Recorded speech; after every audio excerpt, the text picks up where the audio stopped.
another session of our Action Research, Action Learning online lecture series. Good morning, Dr. Aguja. Good morning, Dr. Bing Prudente, and good morning. Good morning, everyone.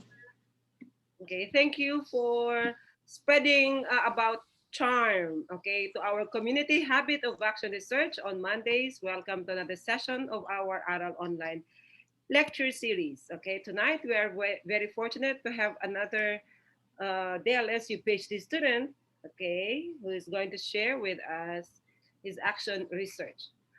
We'll talk more about Aral later on, but first let me call on Dr. Bing Prudente to introduce today's featured speaker. Dr. Bing? Okay, thank you, Dr. Lee. Welcome again to another session. And for this morning, we are very fortunate to have another budding action researcher. She just successfully defended her dissertation last January 22, and she will soon be Dr. Joanne Catindig Aurelio. Okay, so this morning she's going to share with us her experiences as far as technological applications and softwares that are available in the World Wide Web, which she has used in completing her dissertation. So without further ado, please welcome Ms. Joanne Catindig Aurelio. Congratulations. Okay. Thank you po. Okay po, good morning po. Morning. Ang bata? Hindi po. I'll just share po my screen. Hi everyone, good morning. So again, I am Joanne Catindig Aurelio and I am a PhD student at De La Salle University. So to help me with this presentation, kindly please go to jointpd.com and please enter the code, which is EHFAXS, so that we will be interactive later on. Okay, I think we can start. So the rest, just keep on joining because the code is just here at the higher upper rightmost side of the screen. So again, this presentation is entitled Tools that can be used in conducting, analyzing, writing, and presenting action research. So I will be sharing some of my experiences as I do action research.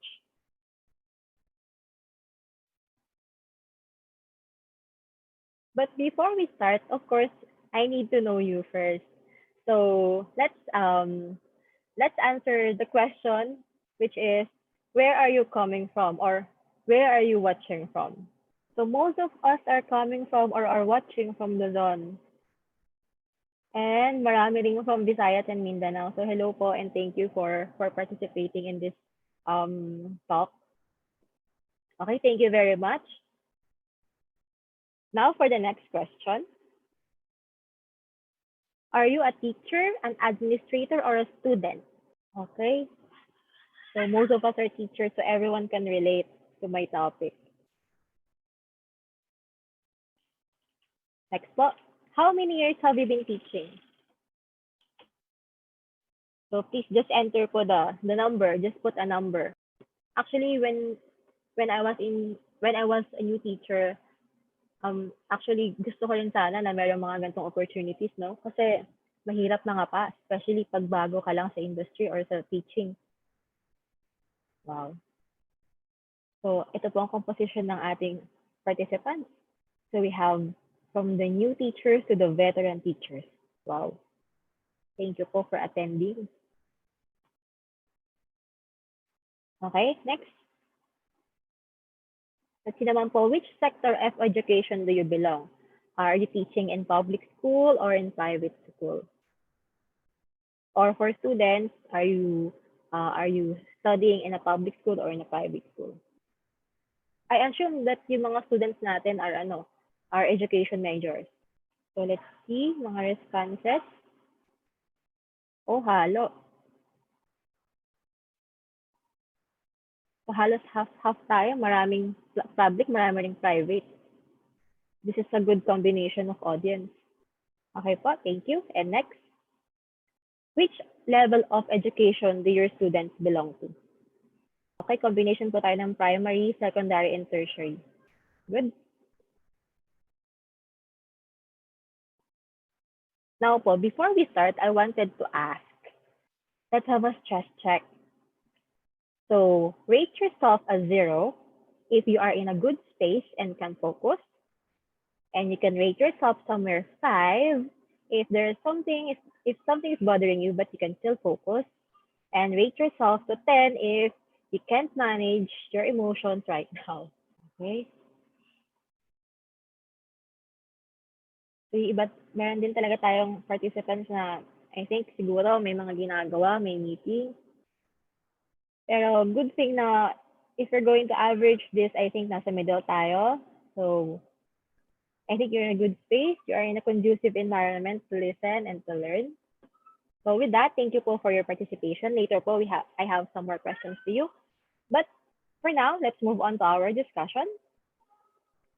So again, this presentation is all about my personal sharing of how I conducted, how I analyzed, how I wrote, and how I presented action research. So the outline of my presentation will be, of course, we will be defining action research. And then I will be discussing how did I use KAHOOT, YouTube videos, and some Google Forms, and other 21st century tools like Jamboard and Viewboard, or myviewboard, sorry. And then how did I use SPSS and Excel in organizing and analyzing my data, how I use Turnitin, bibme, Mendeley in writing action research, and the last one, how I use or how I'm using peardeck, mentimeter, and other sources in presenting action research. So now let's move on to the first one, or let's define what is action research. So according to literatures, action research is coined, or the term action research is coined by Kurt Lewin in 1944 to describe a process of investigation and inquiry that occurs as action is taken to solve a problem. So you will see right away here that we are actually solving a problem here. Kaya nga action research, diba? We have to do something in a form of research. Also, according to Mills 2017, it is the action research is focused on bringing about change in practice, improving student outcomes, and empowering teachers. So, nakikita nyo agad na from here that we are doing action research because we want to improve our teaching practices. Sabi nga ng mga previous speakers, as teachers, we are always doing action research. As in, every time we see a problem, every time we try to solve the problem, and every time we help the students to improve their learning, that is already action research. Ang problem lang maybe is that we tend to not collect data and we tend not to document. So yun lang yung kulang. Pero as teachers, we are already doing action research. Now, in action research, we normally follow the PDSA plan, or the Plan, Do, Study, Act. So this is the framework that we're following in action research. So we normally start with the plan. This is where we think of the problem, we analyze the problem, and then we ask ourselves kung ano bang problema, bakit ba hindi sila nagpo-focus, bakit ang hina parang ang baba ng performance nila.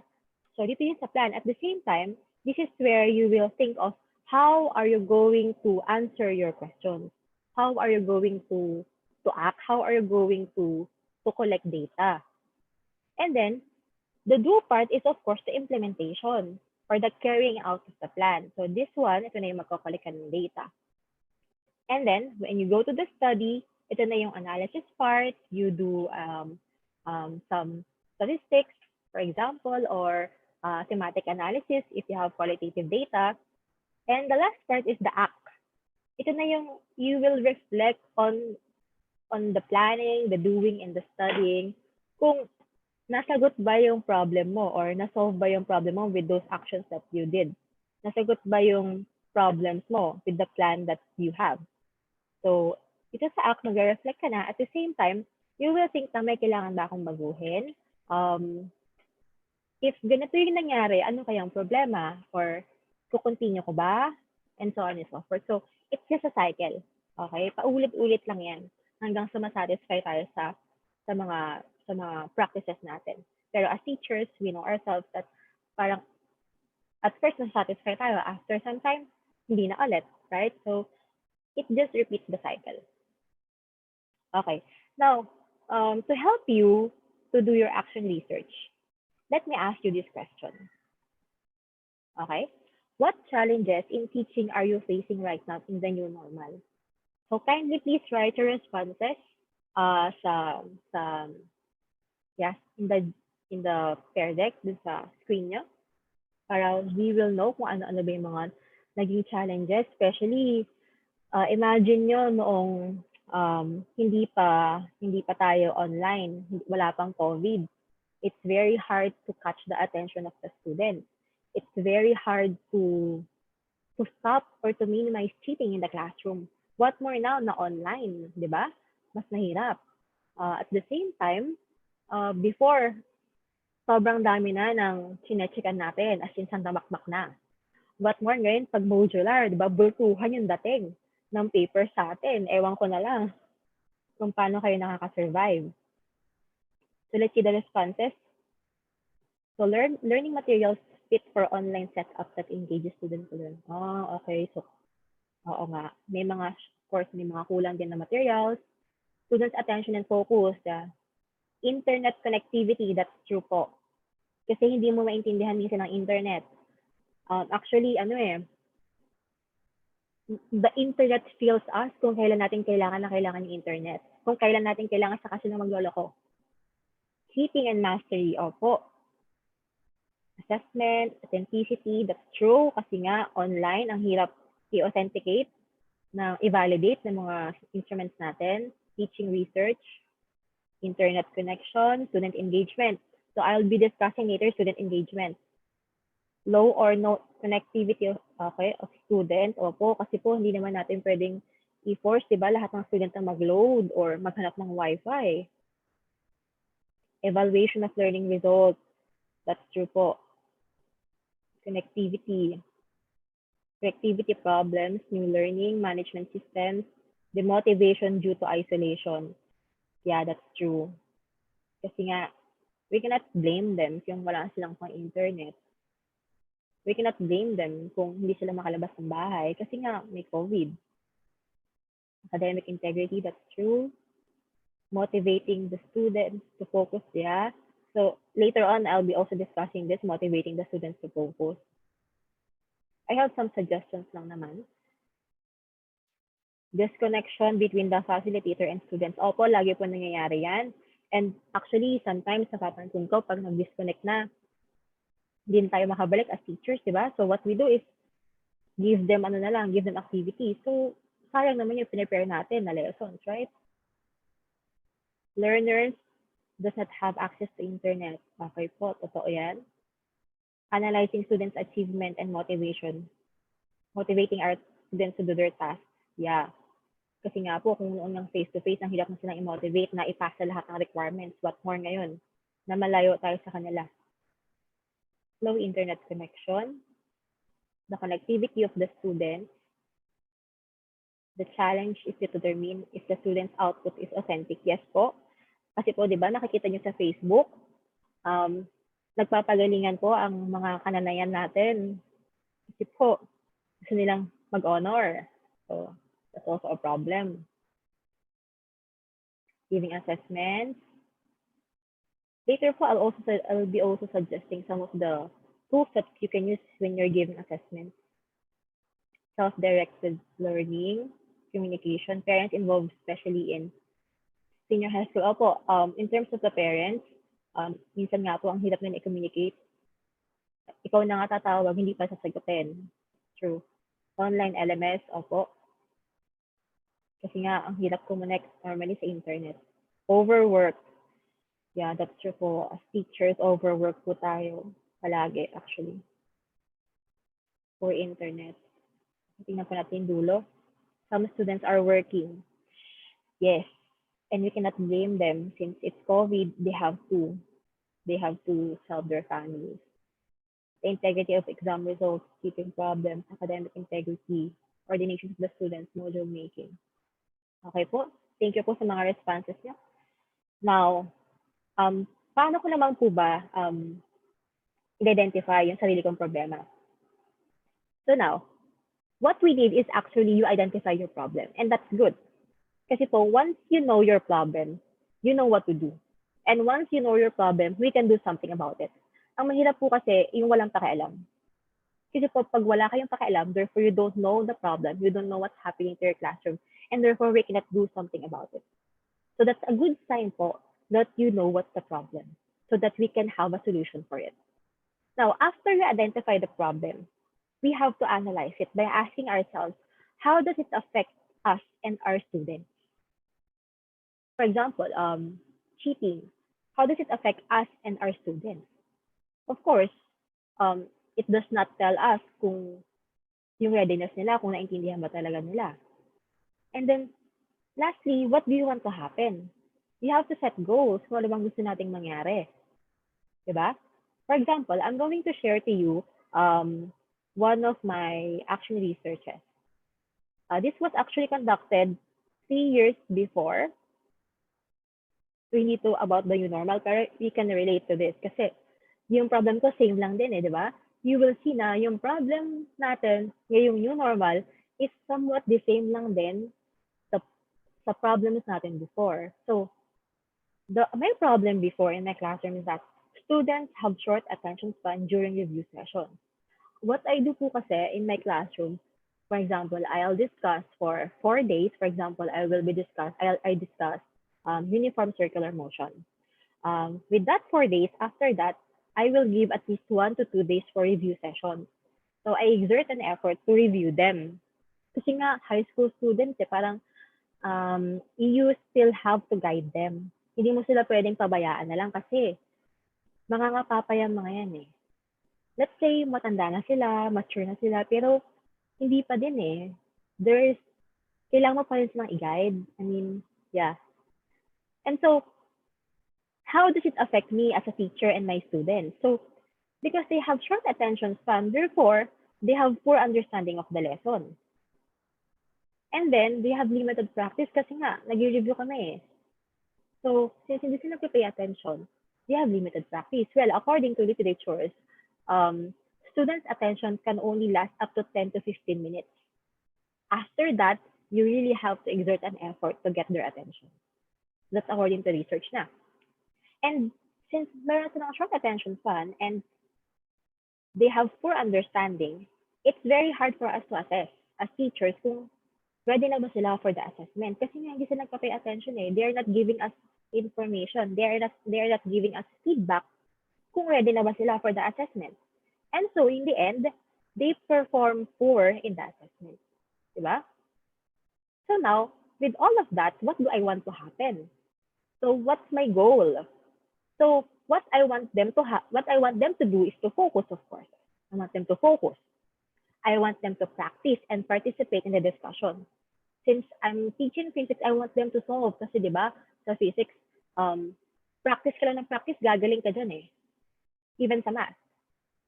Actually, kahit naman saan eh, basta if you keep practicing, if you keep doing it, gagaling at gagaling ka dyan. Then I want them to learn and understand the lesson. Kaya nga kami nag-review eh, kasi kung may hindi man sila naintindihan, they can ask the teacher, they can ask the class, they can have clarification so that they can understand. And in the end, of course, I want them to perform well in the classroom or in the assessment. So what did I do? What did I do to answer those problems and to achieve my goals? So what I did was, I used KAHOOT. So I think most of you are familiar with KAHOOT. So according to literatures, KAHOOT can help the students to focus, and since it's interactive, it can catch the attention of the students. Therefore, yung problem natin in terms of focus and participation, pwede siyang ma-answer ni KAHOOT. That's why I used it. Also, another reason why I use it, kasi one time, while nasa school ako, napansin ko na while I was walking along the corridor, I've seen some of my teachers are using KAHOOT. And I observed that yung mga bata, sobra silang nagpa-participate and sobra silang focus. So, from that, parang naisip ko, why not? Why not use Kahoot as well in my subjects, diba? So, by the way, those subjects were, I think, Filipino and English. So, they're using Kahoot. Now, in terms of Kahoot, you will see on your screen na ito yung question, ito yung nasa interface ng teacher, ito yung nasa screen ng teacher, and this is what the students will see. So these are the questions. And what's good about Kahoot is that you can insert images. And then you can adjust the time. So for example, kung gusto nyo 20 seconds, 1 minute, 80 seconds, so you can adjust depending on the level or on the level of questions. And then, as a teacher, we can easily see if nakuha ba nila ng tama yung sagot. And as well as the student, it's a fast feedback kasi. That's why the student can easily see kung nakuha ba nila yung sagot. And then, that's also a chance and opportunity for them to ask questions. For example, mali siya ng sagot. So, he can ask directly the teacher or his classmates kung bakit. For example, sure, di ba may mga students tayong ganun? Sure na sure sila sa sagot nila, pero mali sila. So, the staff student can make clarifications. So, parang bakit ganun? Bakit yun yung sagot? At the same time, as a teacher, it will be easy for us to see if we need to rediscuss. Kasi, kung lahat sila mali, so therefore, it only tells us na may problem dun sa topic na yun, may problem dun sa item na yun, di ba? So that's why we need some clarifications. We need to rediscuss the topic. At the same time, it will encourage participation and friendly competition. Kasi nga merong scoreboard. So makikita nila yung scores nila from here. So I can actually show you what a Kahoot looks like. So this is the interface of Kahoot when you log in. So ganito siya. So you can, this is free by the way. You just need to create your own account. And then what's good about this is that, so for example, let's go to one of my Kahoots, reviewer on kinematics. Okay, this is one of my Kahoot that I've used, you will see, 3 years ago. I used it 3 years ago. So, ayan, let's click an item. So you can edit anytime. So, ayan, you will see the questions. And if you're asking, paano kung sa math, di ba? Kasi wala tong equation editor. You can just type it in the equation editor and then take a screenshot and then lagay nyo lang dito. And also kapag if you have diagrams like this, or just take a screenshot and then just put it here. Yun ang maganda sa Kahoot. And then we can always adjust let's edit para makita niyo yung inside. Ayan, for example, this is the question here. So you can adjust the time, depends on you, 5 seconds, 10 seconds, up to 240 seconds, depending on the level of difficulty of the question. And then, ito, ginawa ko na lang, instead of type yung question here sa taas, masyado kasing mahaba yung question and may diagram. So I decided to just put a picture. Kasi dito sa question part na to, limited lang tayo into 120 letters. So instead of just typing, I just uploaded the picture as well as the diagram para mas madali. And then, sa choices, yan, nalagay nyo lang yung choices nyo, and then click nyo lang kung saan yung tamang sagot. There. So, ganun lang siya kadaling gawin. And what's good about this is that pwede nyo siyang i-share sa mga co-teachers nyo. So, all of you in the team can use the same materials, can use the same Kahoot. And what's good also about this is that at the end of the Kahoot, it naturally generates the results, which you can use as your data for your action research. So at the end kasi may Excel file to na lalabas dun yung summary as well as the individual answers of the students. So pwede nyo siyang gamitin as data for your action research. So ayun. Yan. These are some of the Kahoots I've used. I've made. And if you want, you can actually also get this. I can share it to you.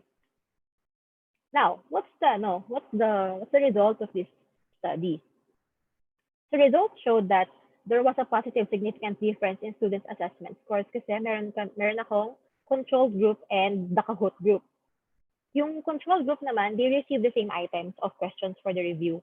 However, the other group, they used KAHOOT for those questions. And the students said that they had fun, that they learned something, they recommended the use of it, and they felt positive after the game. So yun kasi yung mga qualitative question at the end of KAHOOT. So meron din dong questions at the end that will be asked to the students if they had fun, if they learned something. So you can use that as well as your data. So yan. That's the result for my first action research. For the next one naman, I'm going to share one more. So one more, another problem. Diba? We have a lot of problems as teachers. Next, the problem is that students have a hard time connecting their current lesson in disaster risk to their previous physics lessons. This one naman, this is actually the first part of my dissertation. Kasi the bigger picture is that in a DRR class, their performance task was to develop a community preparedness plan. That's according to the curriculum guide of DepEd. What I did is that instead of just a plan, that plan was in the form of brochures, and at the same time, the students went to the community and conducted service learning. So therefore, they used their knowledge in DRR and physics to teach the community the DRR and use physics concepts, physics topics to explain the scientific reasons behind the DRR concepts. So from there, so again, meron silang hard time na i-connect nga yung DRR lessons nila to their previous lessons kasi at that time, they have no physics class. So ang physics lessons lang nila was from grade 7 to grade 10 and grade 11. So nung grade 12 sila, wala silang physics class kasi these students belong to gas strand. Now, how does it affect me and my students? So it only tells me that there is a poor understanding. It's either on the physics lessons or DRR lessons. And there is limited integration kasi nga, hirap na hirap silang i-connect eh. So now, what do I want to happen? So of course, I wanted them to review their physics lessons. At the same time, I want them to integrate their physics and DRR lessons and to understand that integration. Okay? So yun yung naging goal ko. So what did I do? So for that research or study, I used YouTube videos. So magagamit niyo ang mga YouTube videos. Sobrang daming YouTube videos. Just be patient in searching materials in YouTube. Makakita kayo ng napakarami. So you will see here, by the way, I'm not the DRR teacher. I'm the researcher here. You will see here that we have here the selected DRR topics in earthquake, flood, typhoon, thunderstorm, tsunami, fire. As the researcher, I was the one who selected the YouTube videos, and the YouTube videos were checked and approved by the DRR teacher. So, paano ko ba pinili yung mga YouTube videos? So, syempre, pinili ko yung mga from educational channels, maraming likes, million subscribers, and maraming positive comments. So ito yung mga YouTube videos. So I made sure na meron siyang physics integration. For example, sa earthquake, may integration ng waves, energy. Sa flood naman, merong integration ng electricity, pressure, climate change forces. Sa typhoon, may integration ng electricity, density, pressure, and motion. And in terms of tsunami, merong integration ng wave, energy, and forces. And for the last one, for fire, may integration ng electricity, density. So, ayun. Now, how physics concepts were integrated in DRR? So, again, like what I've said, I use physics YouTube videos, sorry. Now, these YouTube videos were given to the students weeks before the scheduled assessment. And then aside from those YouTube videos, um, we also gave SCUQ or Science Conceptual Understanding Questionnaire with the following questions.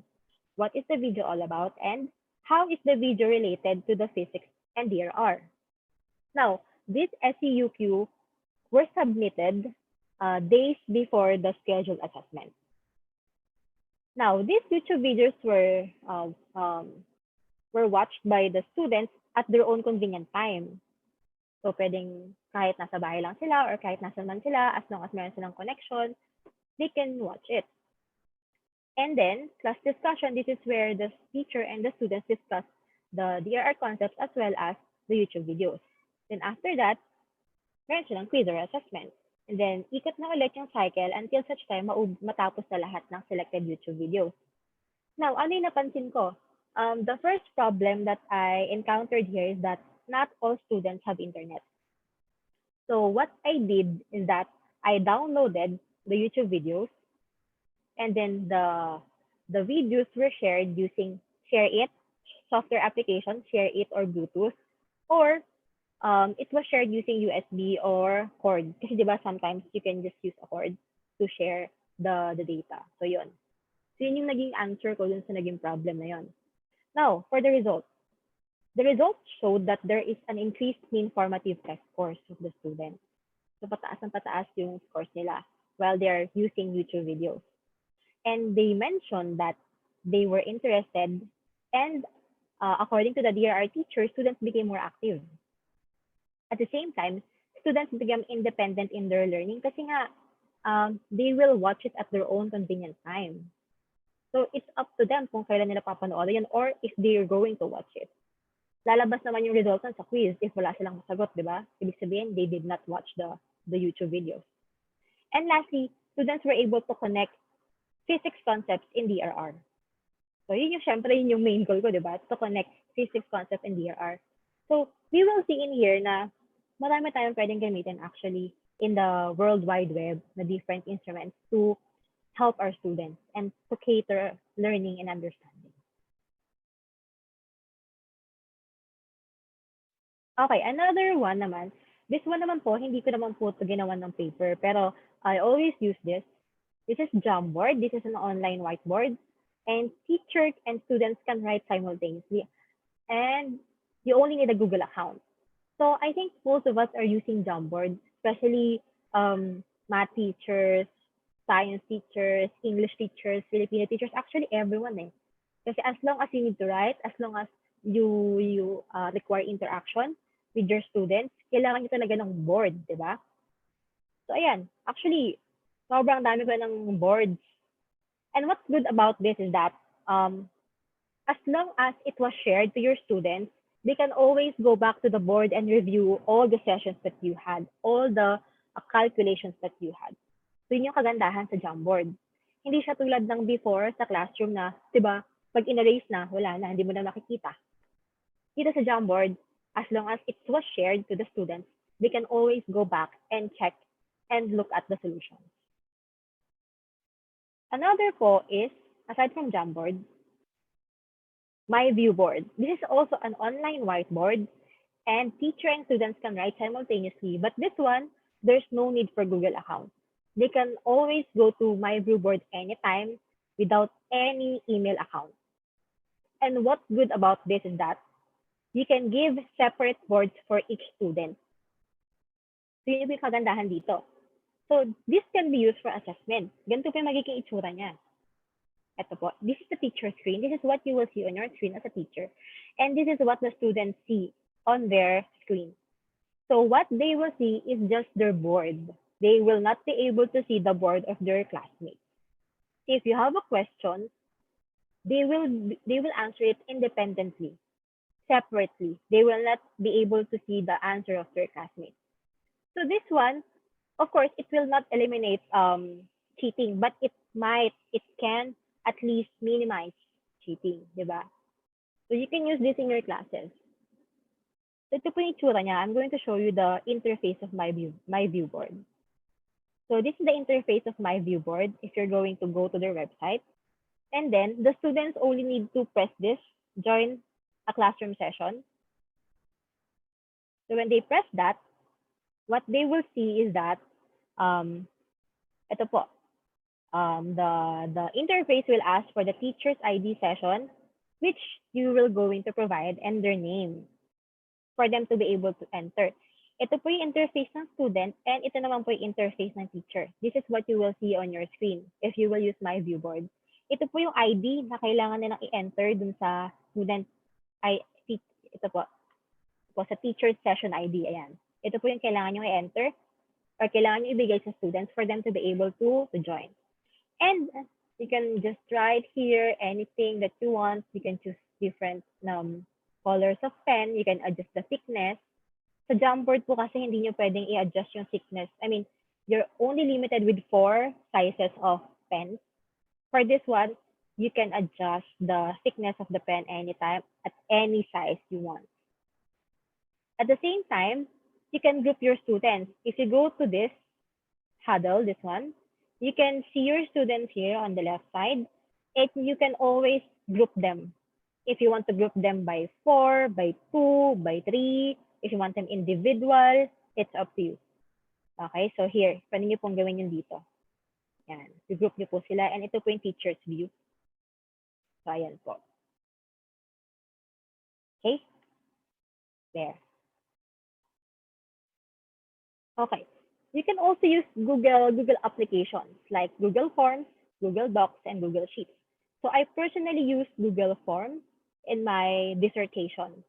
So kasi po sa Google Forms, you can put MCQ questions or multiple choice questions, short response, surveys, and what's good about this is that it generates the results in Excel or graph form. So let me show you po a Google form that I made. So this is an example po of a Google form. So this instrument was used for my dissertation as well. So dito po pwede po ilagay yung content nyo sa first page, section 1. And then, of course, if they will agree or not dun sa content. And then, surname, first name, section, kung ano pong section nila. And you can edit. What's good about this is that you can edit the content anytime. And then, you can choose if you want multiple choice, boxes, drop down, or short answer or paragraph. So, linear scale or Likert scale, it's up to you po. Ayan po, yan yung different answers, or different questions na binigay ko. So, did you have lessons on stability? Then, in terms of perception po, here, this is a Likert scale, pipili lang sila ng isa. And also, one thing is that you can actually put here, you can control if they need to answer the question or not. If not required, o di lagay nyo, i-off nyo lang yung required. If required, then turn it on para lahat yung sagutan nila. It only means that they cannot submit the form unless they answer all those parts that was required. Now let's look at the responses. Ito po yung naganda dito sa Google Form. Sa-summarize na po lahat ng responses. Yan na po lahat ng email ng students. Ayan po yung mga responses nila. Mga name, surname. And ayan po, it will make the graph for you. It will generate the graph for you. So kung anong section. So si gas A, si gas B, si gas C, and then yung age nila. Okay? So ito po yung kagandahan ng Google Forms. At the same time, you can download it in Excel. Ayan. Click nyo lang po yung download responses. Then, it will be in the form of Excel file. So, ito po. Ayan. Yan po yung kagandahan ng Google Form. Actually, it is very nice to use for data gathering. Sobrang bilis po niyang gamitin. Instead of you will use pen and paper, na i-encode mo pa isa-isa, napakatagal po nun. At least ito, you can give time for the students. Maybe, kahit bibigay ka ng 2 weeks, okay lang. They will just answer it kapag meron silang internet. So, yun po yung kagandahan ng Google Form. Okay, next po is Google Docs. Google Docs and Google Sheets. What's good about this is that students can collaborate. Students can write their answers simultaneously, real time. Diba?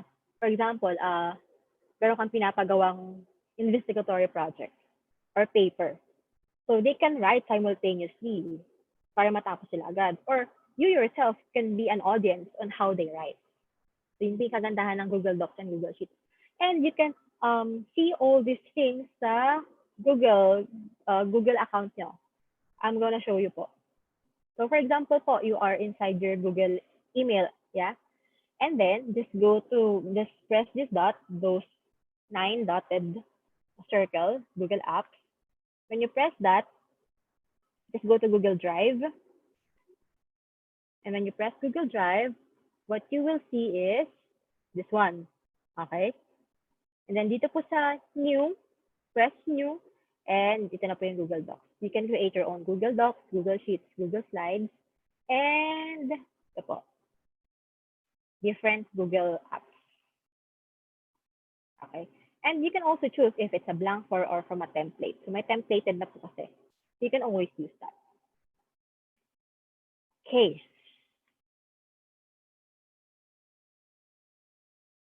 Okay, now po so far, based from my sharing, I wanted to know if I'm still in the right direction.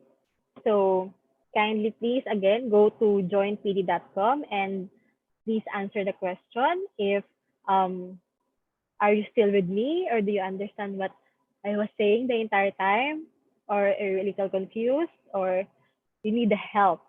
If you need help, then we can talk later. Okay, sige. Okay, that's a good feedback that I need to keep going. It's okay, you understand.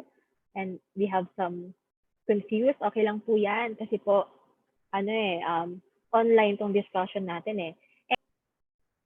Okay, thank you po for the responses. So I'll just keep going, okay? Okay po, next tayo. Let's move on now to analyzing data. So how did I analyze those data, especially those data I have in KAHOOT and in YouTube videos? So I only use two, actually. First is I use Excel. So I think lahat naman tayo nag-Excel, right? So it's actually easy to use. And you can always use the Sigma icon. Actually, gamit na gamit po sa akin itong Sigma icon kasi you can just generate the sum, the average, you can count the numbers, you can get the max and minimum values, just drag it, and then taran, you have the sum and the average. So yan.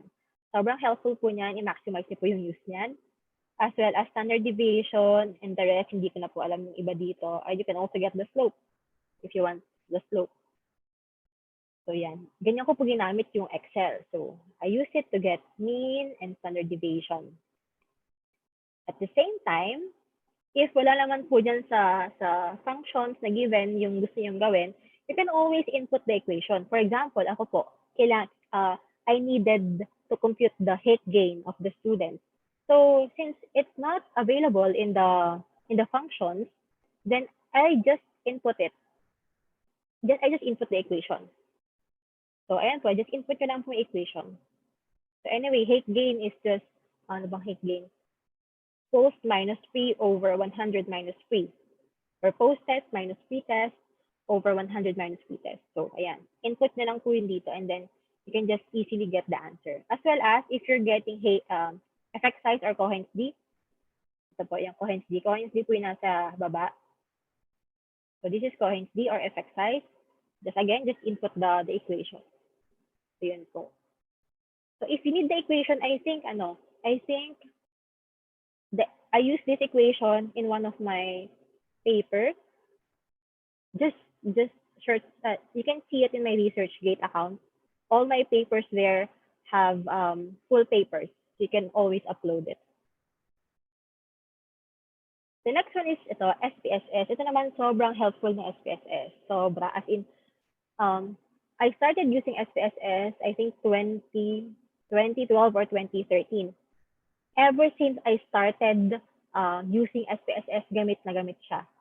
And actually, I'm very thankful to Dr. Prudente kasi this is part of her lesson. Ano po to, subject po namin to sa Master sa Lasal. So how to use SPSS. And this SPSS actually equipped me to be able to do researches and to write action research. Kaya it's a very good tool, and that's why it's very nice if you know how to use SPSS. So I'm gonna show you some of the things that you can do in SPSS. By the way, when you open pala SPSS, you have two types of views na nasa iisang interface. So when you press this variable view displays information about the variables in your data. For example, yung name, section, kind of test, ano ba yung participant nyo, and then question 1, question 2. So ito yung mga variables nyo. On the other hand, you also have the data view. Data view, this is where you have to enter and view the data. So lalagay nyo na yung data ng section, lalagay yung data ng kind of test, participant, and if you're going to notice puro numbers. Kasi po in SPSS, you have to, most of it, you have to transform it into numbers. Next, in terms of variable view po, ito, isa-isahin natin yung sa variable view kasi dito kayo maglalagay ng variables eh. So when you go to the type, ito naman yung type of data. For example, yung name, ano bang type of data yung name? If it's a word, or if it's a text, then you have to, dito, you have to press string. But if it's a number, then you have to press numeric. Normally, yun lang po yung ginagamit ko eh, numeric or string. So basta pag names, address, location, yan po ay string kasi po you're going to type letters. But if it's kind of test wherein you can represent it in terms of numbers, then it's numeric. And then, you can also adjust the width. Ito pong width. Ito po yung width ng words nyo, kung gaano kahaba, kung ilang letters lang ang i-allow nyo. And then, in terms of decimals, so ilang decimal points din po yung i-allow nyo sa data nyo. And then label, this is very important. Kasi po, ito yung lalabas sa tables nyo if you're going to, or sa graph, if you're going to generate graphs and tables. So, be very careful with those labels.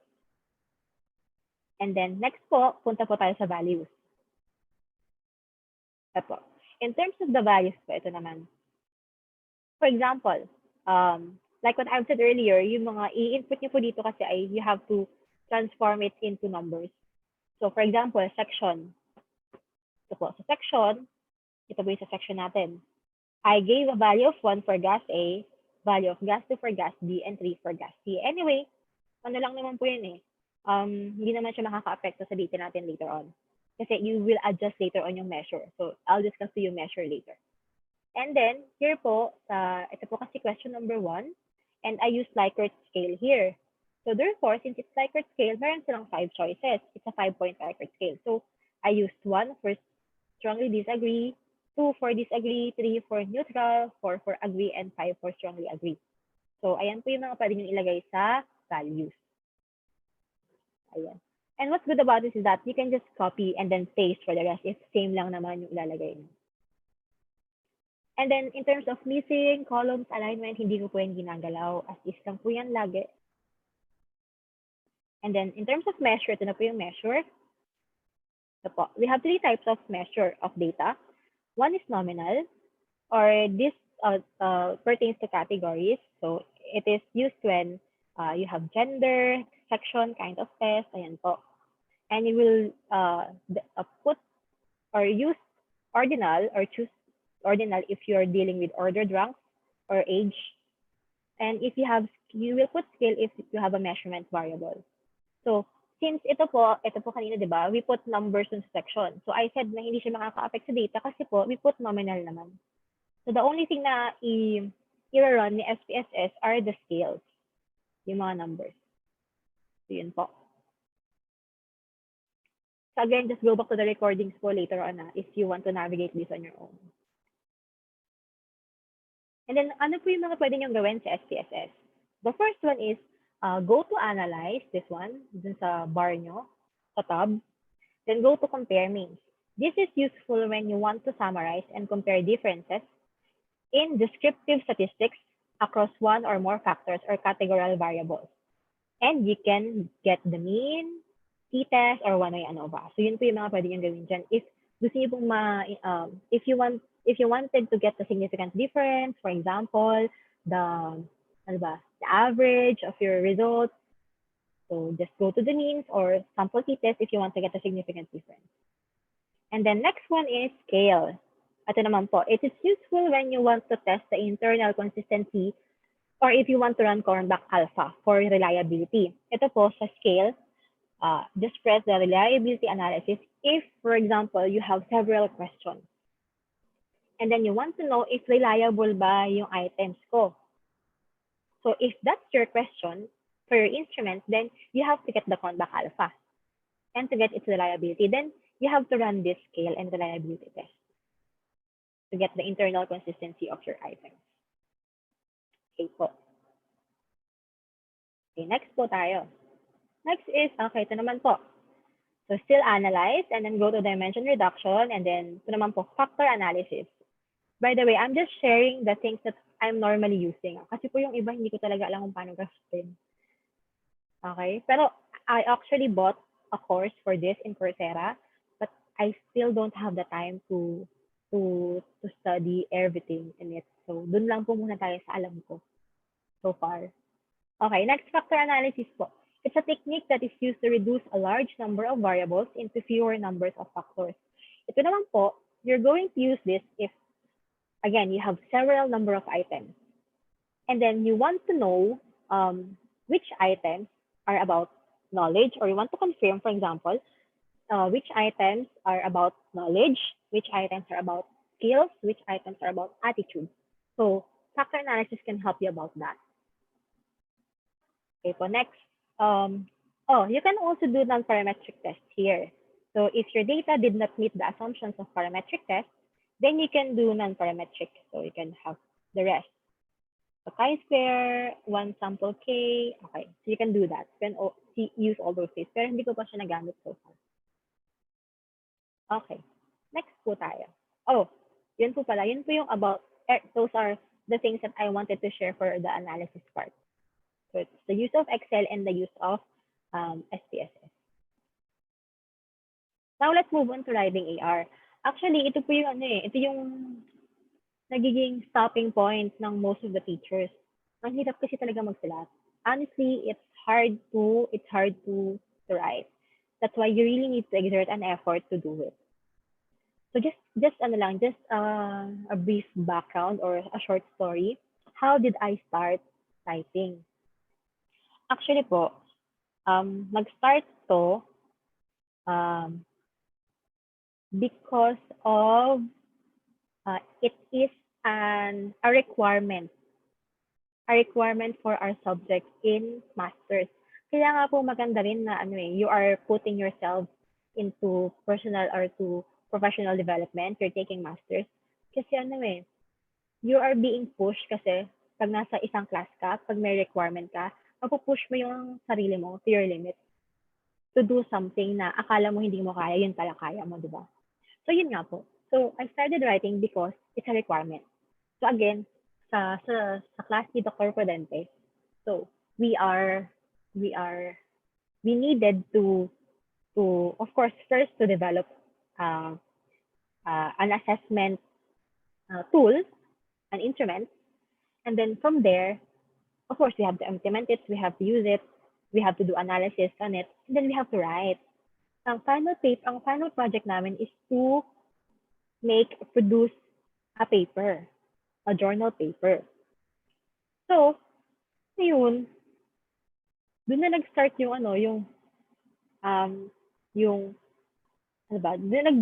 nag-start mag-develop ng ability ko to write. It's because of our requirement in our master's class. So that's why if you're planning to go to do master's or PhD, just go for it. Kasi marami talaga kayong matututunan, marami kayong ma-develop na skills along the way. So ayun po. So yun. Now, what are the tools that I've used in writing? So the first thing I want to share to you is the use of bibme. Bibme is an online free citation bibliography generator. Actually, student ko pa rin nagturo sa akin ito. Okay? I think Xavier students ko. Kasi they were doing their papers. And then, nakita ko na, ano yung ginagawa mo? So, ayun, sinaya nila sa akin. they taught me how to use it. So, ang maganda po kasi sa bibme, you can always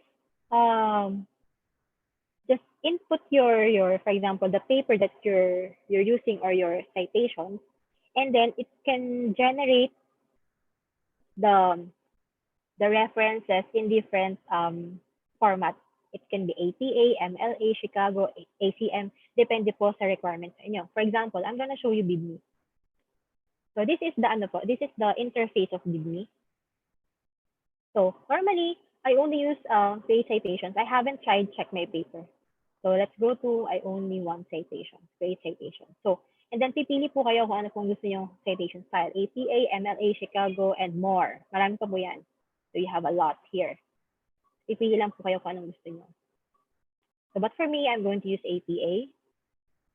And then, yan po, input nyo lang po yung title ng paper o kaya po yung author. For example, I'm going to input the author.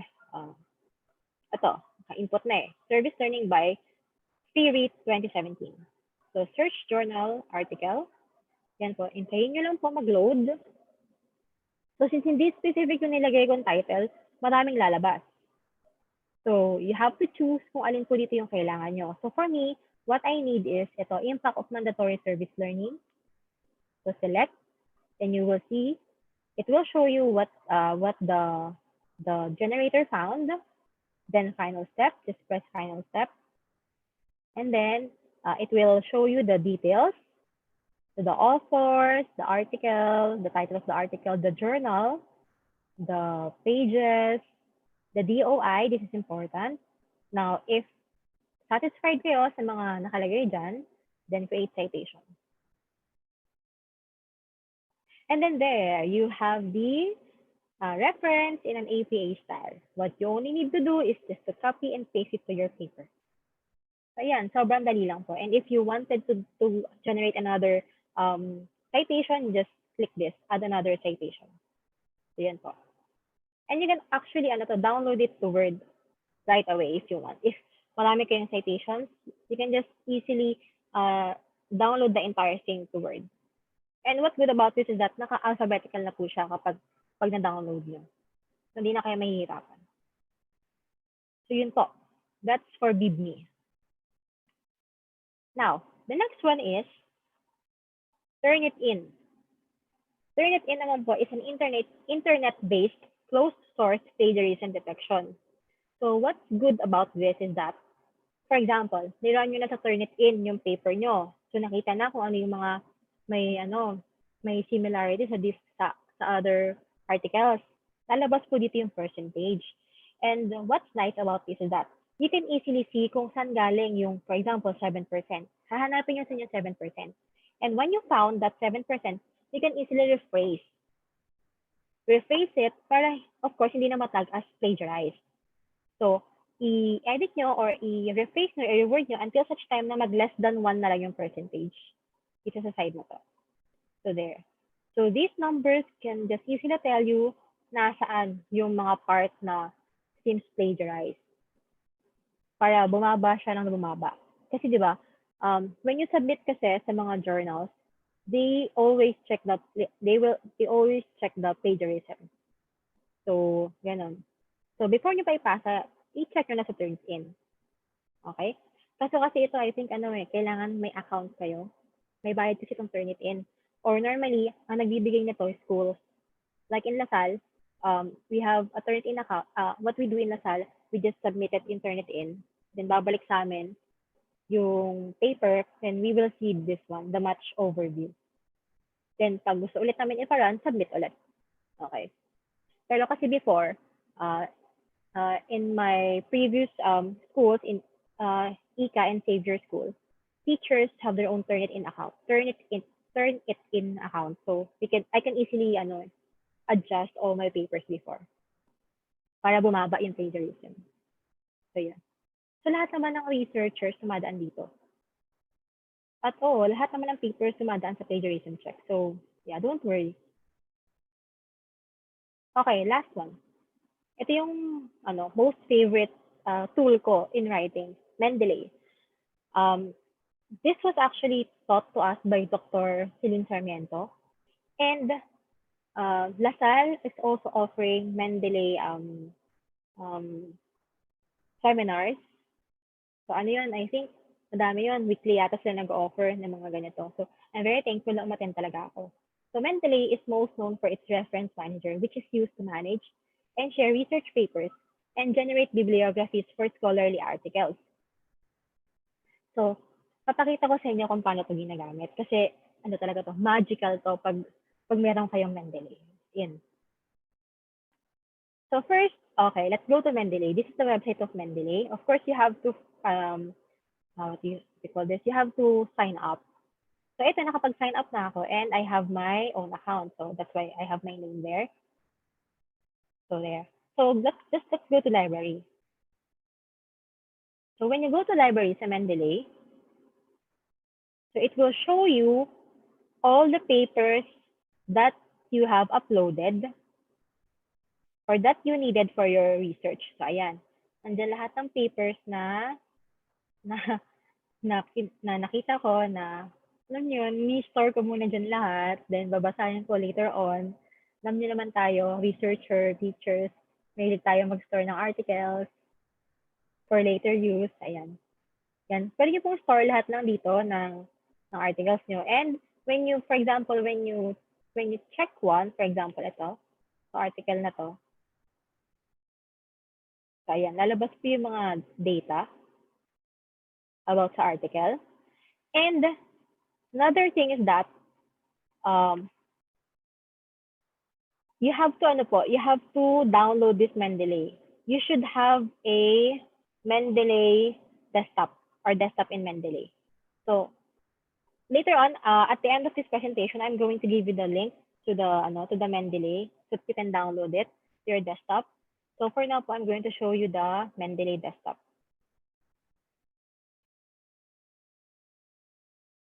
Okay, so ito po yung Mendeley desktop. So once na download nyo siya, pwede po siya sa Mac and pwede din po siya sa Windows. Kaya mas maganda po kasi you have it in your desktop. Kasi po, even if hindi kayo online, pwede nyo basahin, pwede nyo balikan lahat ng papers nyo. So for example, pili tayo ng isa. So ito na lang. Okay. Yan.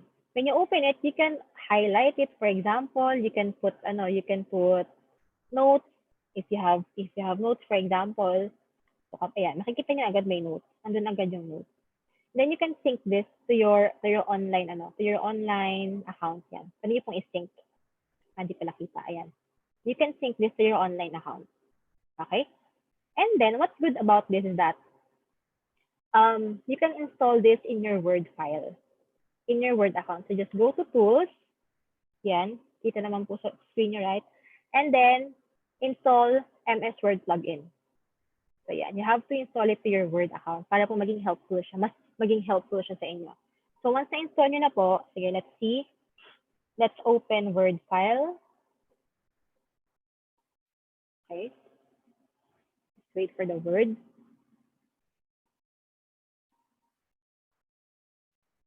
Okay, lalabas po itong Mendeley Word plugin problem. Just say okay.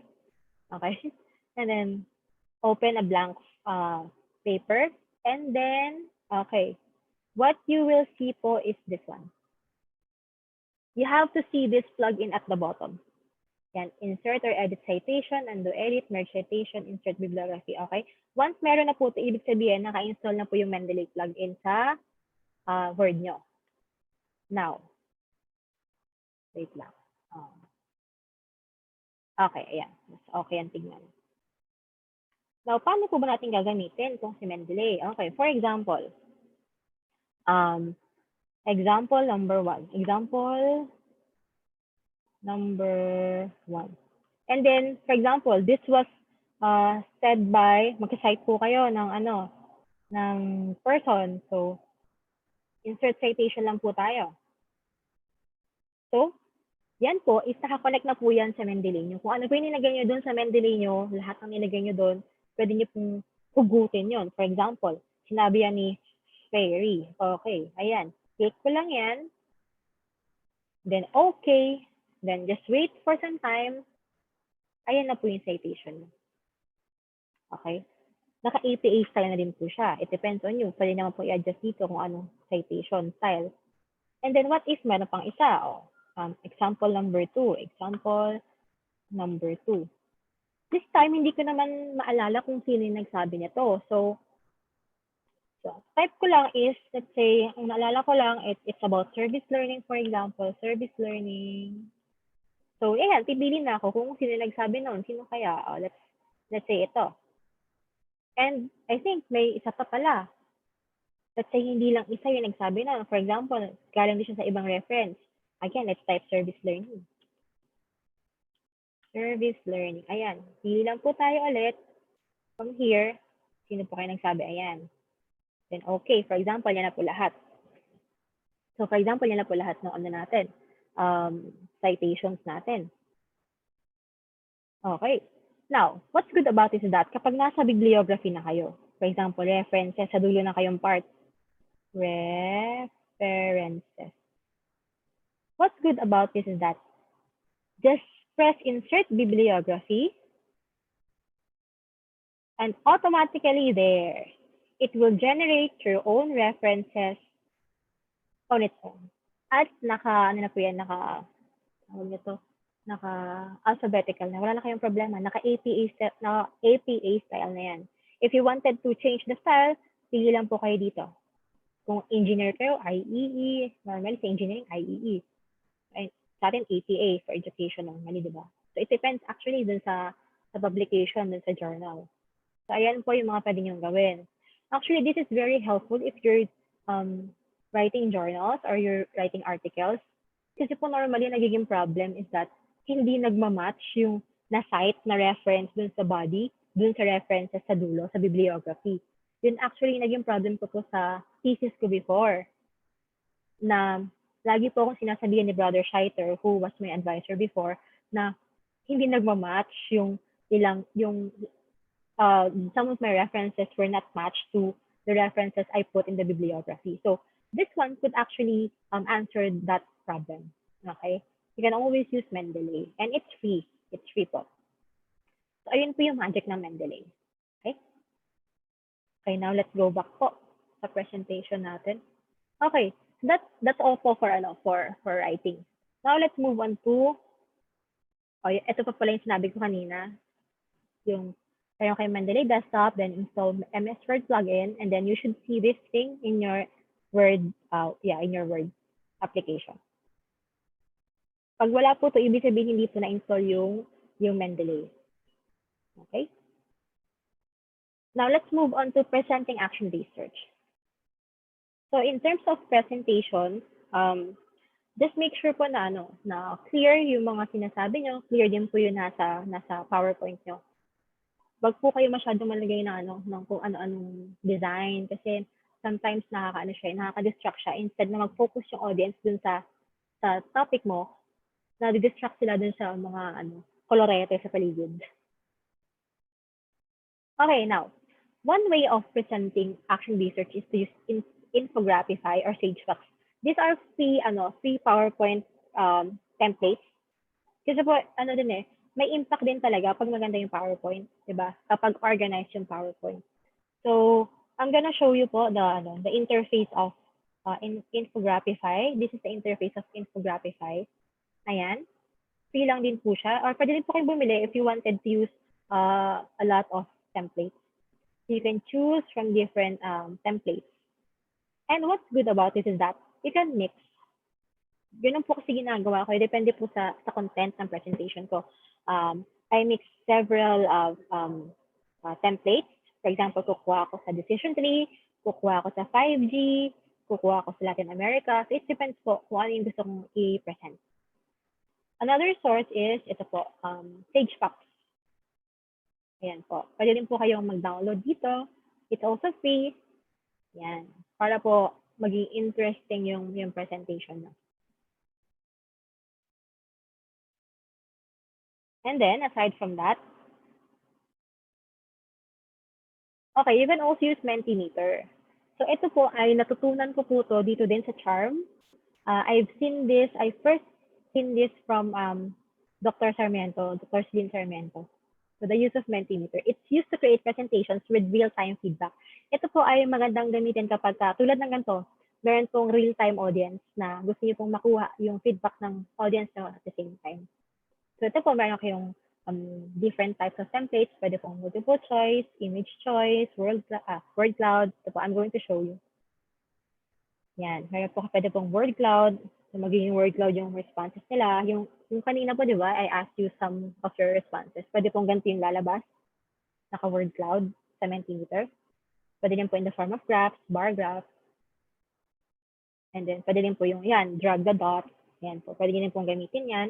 Actually, pwede din po, you can also use this in your discussion, actual discussion sa classroom. Kasi po, it gives real-time feedback from the student. However, it does not give scores. Yun lang yung dito. That's the only thing that it does not produce scores. Not unlike in KAHOOT. In KAHOOT po kasi may scores yun na binibigay. Sa Mentimeter po, walang scores. It's just pure participation.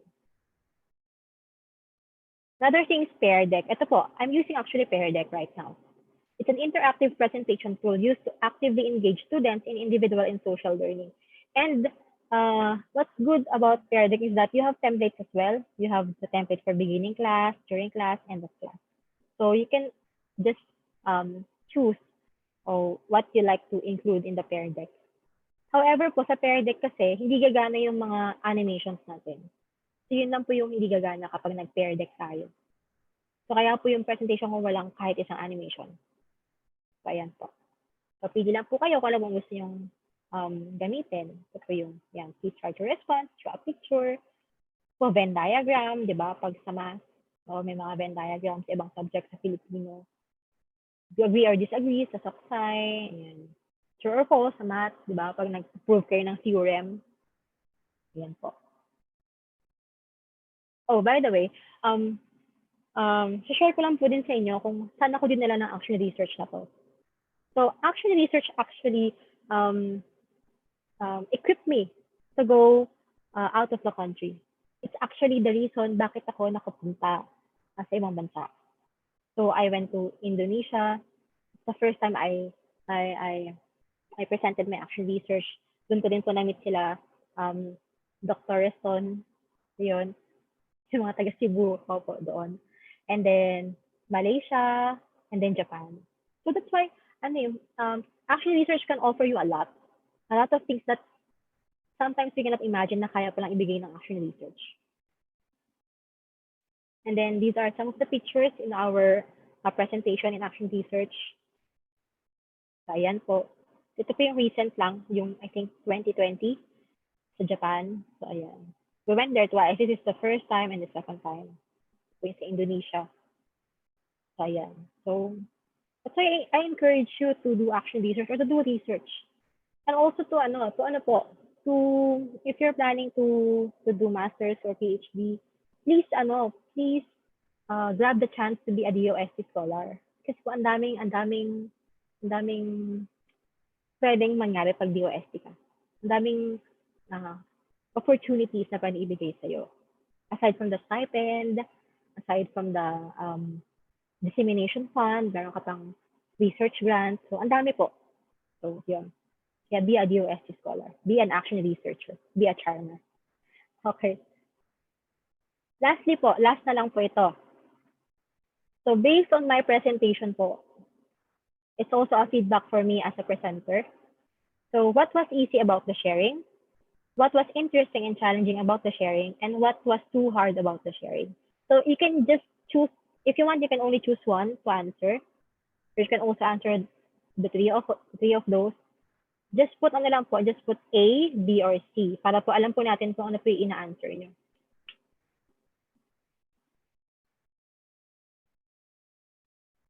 So again, go to joinpd.com and enter this code para po malaman natin kung ano po ba sa tingin nyo sa mga shinare ko, may kabuluhan ba yung mga yan? Kaya ba natin gawin? So, may kailangan pa bang i-discuss? Or, yun po. So, let's see the responses.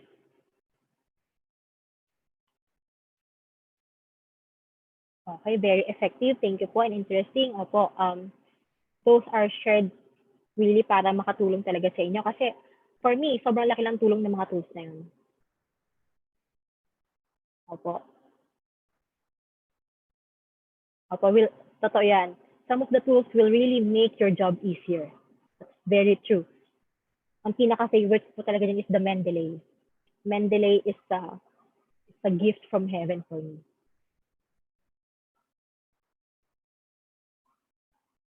It's too hard for us to cope in earning some practical use. Okay lang po yan.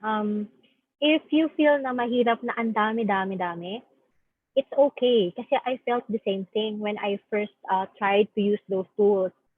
But what helped me is that I always use YouTube and look for tutorials. Doon po talaga ako natuto sa mga tutorials. Kasi po aside naman sa mga nile-lecture sa school, you still want to explore. That's why you have to really search worldwide sa internet kung paano talaga siya gamitin. Kasi magugulat po kayo, ang dami po palang applications. So very helpful and easier to have an AR. Wag po kayo matakot maggawa ng AR. And if you feel na mahirap naman po talaga. That's why you really have to exert an effort, because it will push you to your limit, and it will help you develop your own skill. Kasi po, development din yan as a teacher. And magugulat na lang po kayo na, ay, marunong na pala ako mag-SPSS. Ay, marunong na pala ako mag-Mendeley. So, ganun. The different software, or app like SPSS. Ano ba yung B? What was interesting and challenging? Challenging po talaga ang SPSS. Kaya nga po napabili din ako ng course sa Coursera ng SPSS. Kasi SPSS can offer a lot of things. As in, a lot of things. Actually, pwede po siyang ituro ng isang subject sa college, SPSS. Sa sobrang dami niyang pwedeng offer. Exploring the different tools. You're welcome po. Okay, tama po yung challenging for students and teachers and admin who have poor internet connectivity. Actually po, in terms of connectivity, for example po, ito pong ginawa kong presentation, this is a peardeck. And pwede din po siyang ibigay sa student as to be viewed at their own specific at their own convenient time. So meron po kasi itong student mode wherein pwede po nilang i-answer, for example, sa mga questions na in-ask ko sa inyo, they can answer this at their own convenient time kung saan meron po silang internet connection. So pwede rin po ito ibigay as modular, mga gantong type.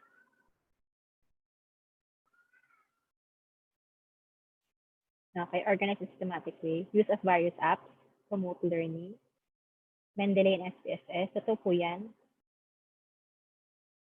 Opo, napakarami po talagang apps na pwede natin gawin sa AR. Opo, challenge po talaga na matuto ng gagamitin itong mga to. That's why you really have to spend time to practice. Ako po normally, bago ko po ito gamitin sa class, gumagamit ako ng several devices, or I ask the help of my brothers para po ma-practice ko on my own kung ano bang magiging problem pag ginamit ko to, paano mo ito lalabas sa screen, ganun po. Kailangan niyo po talagang mag-exert ng effort. Okay, amazing sharing. Thank you po. Interesting. KAHOOT app. Yes po. Maganda din po ang KAHOOT app kasi fast feedback. Different tools using research tools. Okay. Ayan po. Thank you po sa mga responses nyo. And these are the several websites that you can use. Ito po yung mga present kong websites earlier that you can use. So KAHOOT, myviewboard, bibme, Turnitin and Mendeley. So anyway, I'm going to share this presentation with you para po you can go to the websites anytime. And that ends my presentation po. Thank you very much. And thank you very much, Joanne. Okay. Ang daming na-share ngayon ni Joanne sa atin. Okay. What a very, yes. productive morning. Ang dami na share ni Joanne. Maraming salamat, Joanne. Okay. We will now open the floor for questions.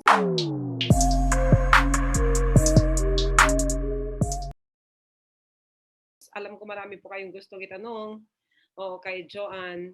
Yes. Good morning once again to our 115 participants. Okay, napaka-informative ng talk ni Joanne, our freshly minted PhD holder. Okay, waiting na lang for the recognition rights and for the graduation proper. Okay. Yes. If you have any questions po, you can either raise your hand or you can type them in the chat box and we'll call on you po. Would you like to have some inputs muna, Dr. Bing? Dr. Aguha? Thank you very much, Joanne. I hope this session has inspired researchers, budding action researchers to consider the tools that Joanne mentioned.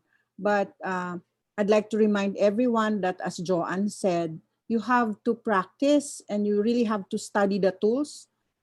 She shared with you how she did it. So she used the YouTube videos. Later on, I will also be mentioning some other tools which I also shared with Joanne just recently after her defense.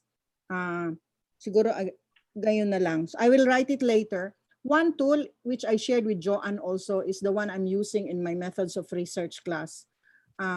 If you use Mendeley for bibliographic entries, you can also use publish or perish. We found it out in our methods of research class because some of the things that we find difficult as researchers is to find relevant literature. So if you use publish or perish, you have immediately 7 databases where you can choose, you can find the articles. And usually, articles are very difficult to locate. So publish or perish is another tool, but this is part of when you're conceptualizing your research. You can look at the literature. What does the literature say about the topic, and you use publish or perish. I write it down in the in the chat box. The other tool that you can use is when you want to do meta-analysis. You just type Prisma. Prisma is a software application that was developed by under the funding of European Union, and it's for researchers who want to do meta-analysis. It comes in a workbook template where you use a specific template for meta-analysis, like if you want to look at relationships of the articles that you have chosen, if you want to compare effect size and so on. Perhaps we can have another session on that, but it's more of a workshop. And I'm planning to include that in the ARAL 2021. It's part of the workshop that that Dr. Aguha and I will be offering for the ARAL.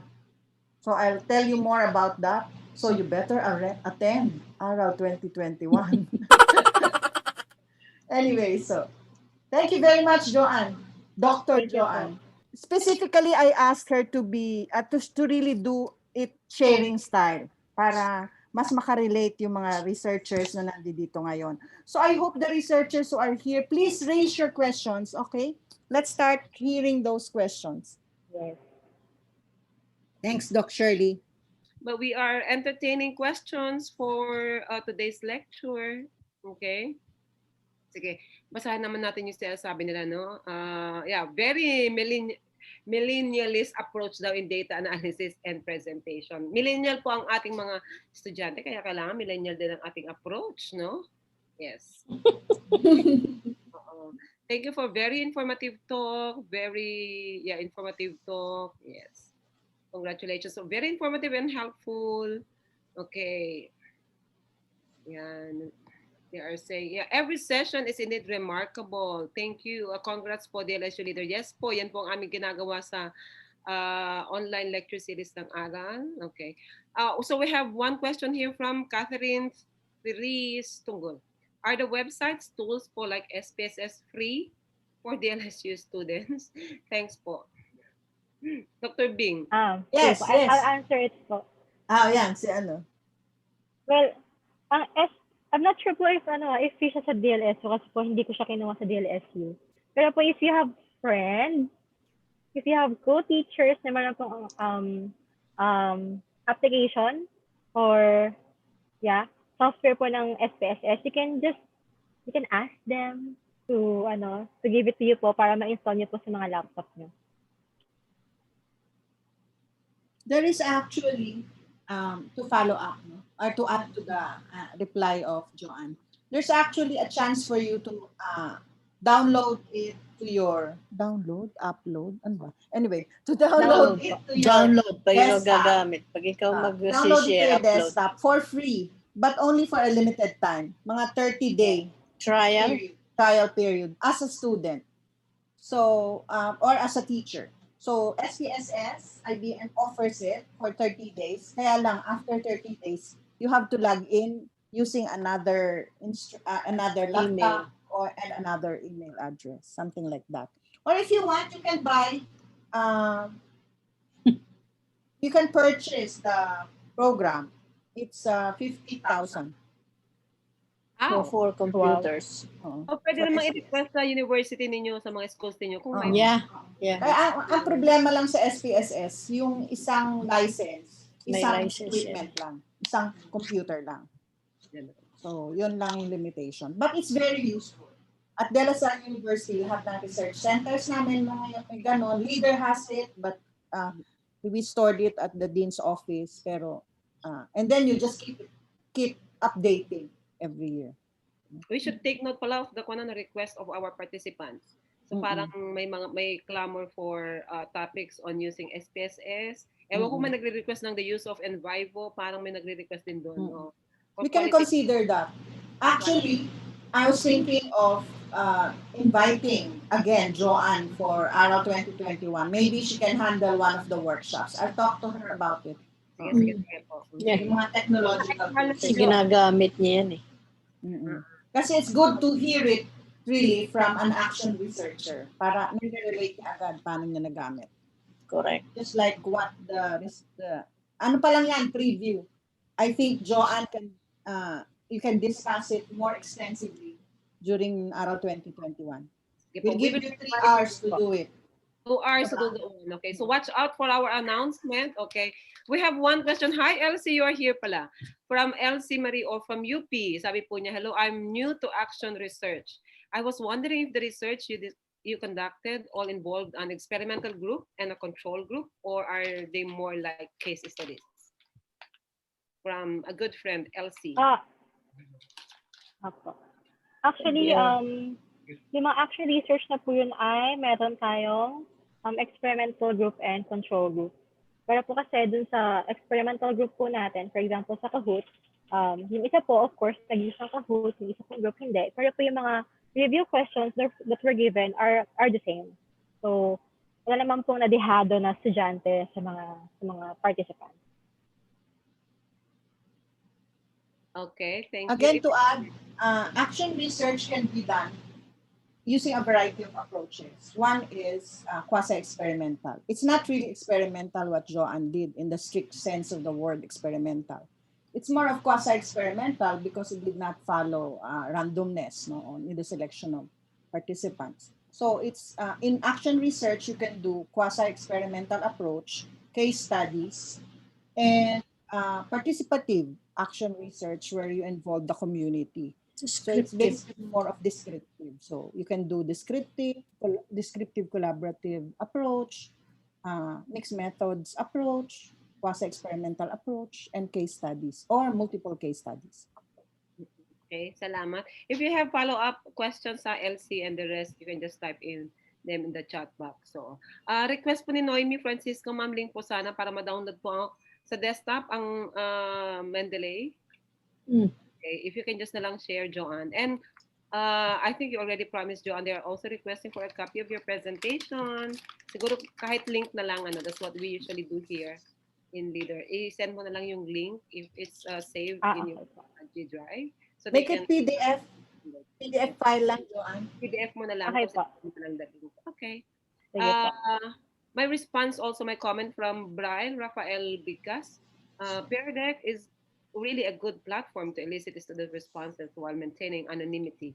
This is good, especially for those students who are not confident enough to participate in synchronous sessions via microphone. Yes, that's right. Mm-mm. At saka enjoy yung mga bata sa mga ganitong apps pag nagtuturo tayo. Opo. Bored na sila sa ating mukha. Okay. Gusto nila may mga apps while we are teaching. That's right. From Enriqueta Reston, Microsoft Excel and SPSS are ideal for processing and analyzing categorical and quantitative data. How about free tools for qualitative data from interviews and work samples? There's Envivo, Oh, but it's licensed and not free. I can only think of Envivo. You know some more that There are are free? a lot. There are a lot. No, you have Max QDA, The or Max. the latest that we enjoyed is QueerCos. QueerCos generates also a lot of how do you call it, representations for qualitative research. And lately, we had another seminar in our Biota webinar. This time, we introduced the use of joint display for mixed methods research. Quanti and quali data. Now, we'll consider that, those topics for ARA 2021. Within the week, Dr. Shirley, myself, and Dr. Aguha, we will meet on decide on some salient points regarding ARA 2021. Thank you for your suggestions. We will consider that. Excited. Excited na po kaming i-share yan sa inyo. Okay, watch out lang po. Standby lang po. Okay. If you have not liked our Facebook page, please do so. Look for Action Research, Action Learning, or Leader on Facebook para po ma-update po kayo ng aming mga announcements. Okay. Pwede daw palang gamitin ang mga content sa OERs as part for intervention sa AR. Okay. Yes. Just Pwede. cite them properly. For as long as they are cited properly, I think. Meron tanong para sa akin, galing ka, hi Ronald, I only use Ancong for my corpus link. Okay, I purchased last time yung, anong tawag mo na doon? Ang tagal ko nang ginamit noon. Pero again, dahil you can only store that one in one unit, isa lang po pwede, I do not recommend that, okay? Whereas the Ancom is free, okay? And pwede mong gamitin kung naka-Mac ka or naka-Windows ka. And you can also use that one for any language for that matter. It doesn't have to be just English, okay? Kung ang research mo is on Tagalog, Korean, or kahit na anong language. So I highly recommend Ancom. Download it, okay? And it's very user-friendly. Ancom. Dr. Shirley, nowadays, science educators also use discourse analysis and analyzing, let's say, students' reflection, discussion that takes place during the synchronous sessions. Are there any tools for discourse analysis? Tools po for this course? Discourse analysis, web tools. I'm not very sure of that one. I'm only into corpus linguistics, but I can ask my colleagues who are into discourse analysis. Okay, but corpus is also used for discourse analysis kasi po ang corpus is, cuts across all fields in linguistics. So depending on your topic in discourse analysis, you can also use corpus tools. Okay, just like, Ancom pa rin gagamitin mo, pero it's about discourse analysis. Pero kung hindi na po yun yung hindi na po yan yung mga intonation, yung mga ganun. It has to be about text. So kung ang gagamitin mo, kung i-analyze mo sa discourse analysis is the text and not the phonological aspects of it, okay, o yung mga pauses or other aspects of discourse analysis, you can still use po Ancom for that. Okay. So that's, by the way, that's a very good area where language teachers, science teachers, and math teachers can collaborate, no? Because may follow-up po si Chonilo. Ito na po yata sinasabi niya. Si ma'am daw po, I use YouTube videos. Sa kanya ba ang mga iyon or nag-develop siya ng kanyang mga materials? Joanne. Okay. Joanne. Yun ba? Yata, sabihin ni Chonilo. Hi, Sir Chanilo. Thank you for the question. Yung mga YouTube videos po ay selected, ay hindi po sa akin. Dinownload ko lang po siya at sinelect ko po siya depending po dun sa kailangan ng mga bata at sa DRR lessons. And then, I selected those YouTube videos depending on, of course, the YouTube channel. Kailangan po yung YouTube channel ay legit in such a way na sobrang dami niyang subscribers and then sobrang dami niyang likes. At the same time, dapat yung mga millions, dapat yung likes, millions yung subscribers ng channel. At the same time, I myself as a physics teacher as well as the DRR teacher agreed na pwede pong gamitin yung mga YouTube videos na yun sa classes nila. So, yun po. But they were properly cited in the manuscript, right? Yes po, yes po. Kailangan lang po talaga na maging patient tayo as a teacher in looking for the best materials. Kasi po sobrang daming materials available but we have to choose wisely kung alin lang po din yung gagamitin natin. Yeah, correct. Tama yun. There are a lot of course, materials in the internet. Kaya nga lang, you have to be very careful in choosing them. Kasi di mo alam sa kalagitnaan may porno, something like that. You have to make sure na nakita mo yung buong video kung video man yun. Not just select and select. You have to examine what's inside.